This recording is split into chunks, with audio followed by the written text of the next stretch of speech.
मौसम परिवर्तन climate change. तो यहाँ पे जो है विद्यार्थियों में मौसम परिवर्तन के विषय में बताया गया है। जैसे कि हम सभी जानते हैं कि मौसम में जो है धीरे धीरे परिवर्तन होता रहता है और उसकी वजह से जो है हमें प्रकृति पर भी काफ़ी सारे परिवर्तन देखने को मिलते हैं। मौसम परिवर्तन, तो यहाँ पे जो है आपको मौसम परिवर्तन का चित्र बताया गया है कि जैसे हम जानते हैं कि सूखा या अकाल की स्थिति होती है, तब जो है हमें वहाँ की ज़मीन कुछ इस प्रकार से देखने को मिलती है। उसके बाद जैसे कि रेगिस्तानी या पहाड़ी क्षेत्र वगैरह होते हैं, वहाँ पे हमें इस तरह का जो है दृश्य देखने को मिलता है। उसके बाद जो है यहाँ पे हमें पानी के विषय में बताया गया है कि जहाँ पे तालाब वगैरह ऐसे होते हैं, वहाँ पे हमें इस तरह के दृश्य देखने को मिलते है। जैसे यहाँ पे हमें हिमालय का, फिर पेड़ पौधों का, तथा जो बाढ़ वगैरह आती है, बारिश ज़्यादा होती है, उस समय में जो है घरों के वहाँ पे किस तरह का दृश्य हमें देखने को मिलता है, उसके विषय में हमें यहाँ पे बताया गया है कि जैसे जैसे मौसम परिवर्तन होते हैं वैसे वैसे हमारी प्रकृति पर भी हमें प्रभाव देखने को मिलता है। जैसे कि बारिश के मौसम में जो है बाढ़ वगैरह आती है तो हमें उस तरह का दृश्य देखने को मिलता है।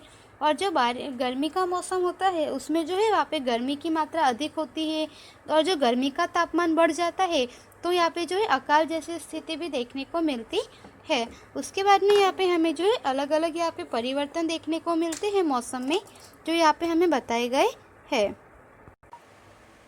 ऊपर के हर एक चित्र के लिए एक वाक्य नोटबुक में लिखिए। तो यहाँ पे हमें बताया है कि आपको यह जो चित्र दिए गए हैं, इन चित्रों को देखकर जो है एक एक वाक्य या फिर आपको जितने वाक्य उससे जो है प्राप्त होते हो वह आपको नोटबुक में लिखने हैं।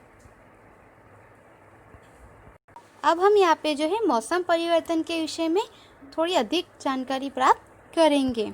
गर्मियों का सीजन आते ही लोग जगह जगह एसी की शरण लेने को बेबस हो जाते हैं।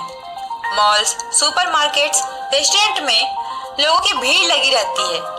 यहाँ तक कि कुछ लोग तो एटीएम को भी नहीं छोड़ते। हालांकि हमें से काफी को बढ़ती गर्मी के कारणों का पता होगा, पर आज भी कई लोग इस चुभती और शरीर से जल की हर बूंद निचोड़ लेने वाली गर्मी का दोष सूरज देवता के मत्थे मर देते हैं। पिछले 25 साल से पृथ्वी का औसत तापमान बढ़ता ही जा रहा है। क्लाइमेट चेंज आजकल काफी चर्चा में है और इसका बहुत बड़ा कारण ग्लोबल वार्मिंग है।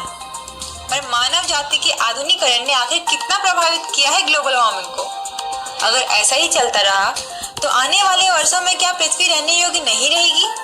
क्या वातावरण में किया गया नुकसान अपरिवर्तित? हर साल ग्लेशियर से 413 गीगाटन बर्फ पिघल रही है, जो कि 60 अरब अफ्रीकन हाथियों से भी ज्यादा है, जिनका वजन 6800 केजी होता है। जंगलों की कटाई ने तो एक तरफ वन्य जीवन को अस्त व्यस्त कर ही दिया है, वहीं दूसरी तरफ हमें कहीं बाढ़ तो कहीं सूखे की मार झेलनी पड़ रही है। 1880 के मुकाबले आज धरती का औसत तापमान 1.9 डिग्री फ़ारेनहाइट तक बढ़ गया है। अगर आपको ये नंबर छोटा लग रहा हो तो आपको ये जानकर हैरानी होगी कि आइस एज और आज के औसत तापमान में सिर्फ 9 डिग्री का अंतर है। सोलर रेडिएशन का 22.5% ही पृथ्वी तक पहुंच पाता है, जिसका 30% ध्रुवीय आइस कैप्स और बादलों से सीधा स्पेस में भेज दिया जाता है। लेकिन इसका 90% वायुमंडल में मौजूद ग्रीन हाउस गैसेस जैसे कि carbon dioxide, methane, nitrous oxide और वाटर वेपर सोख लेती है। यही ग्रीन हाउस इफेक्ट है। वैसे तो ये गैसें सदियों से वायुमंडल में मौजूद हैं, पर पिछले कुछ वर्षों से इनकी मात्रा काफी तेजी से बढ़ी है। पिछले 150 वर्षों में कार्बन डाइऑक्साइड की मात्रा दुगनी हो गई है।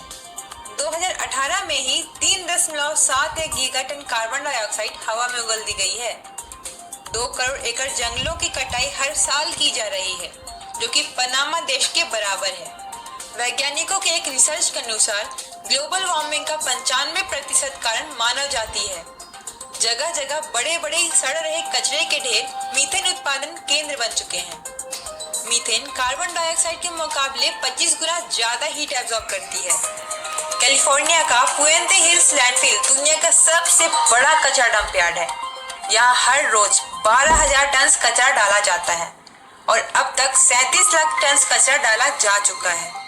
वहीं भारत की बात करें तो देवनार लैंडफिल सबसे बड़ा कचरा डंप यार्ड है।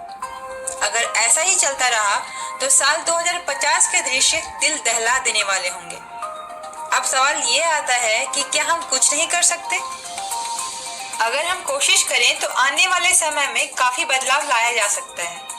कार्बन डाइऑक्साइड के एमिशन को कम करने के लिए सार्वजनिक यातायात का प्रयोग करें। डीजल पेट्रोल की जगह इलेक्ट्रिक कार्स लें। घरों पर सोलर पैनल्स लगवाएं। ज्यादा से ज्यादा पेड़ लगाएं, क्योंकि एक पेड़ अपने जीवन काल में लगभग 1 टन कार्बन डाइऑक्साइड एब्जॉर्ब कर सकता है। कचरे को अच्छी तरह अलग करें ताकि रिसाइक्लेबल वेस्ट को फैक्ट्रीज में फिर से काम में लिया जा सके। संसाधनों का उतना इस्तेमाल करें जितना कि हमें जरूरत हो। ज्यादा से ज्यादा लोगों तक ये जानकारी पहुंचाएं, जिससे पृथ्वी को बचाने में सभी अपना योगदान दे पाएं।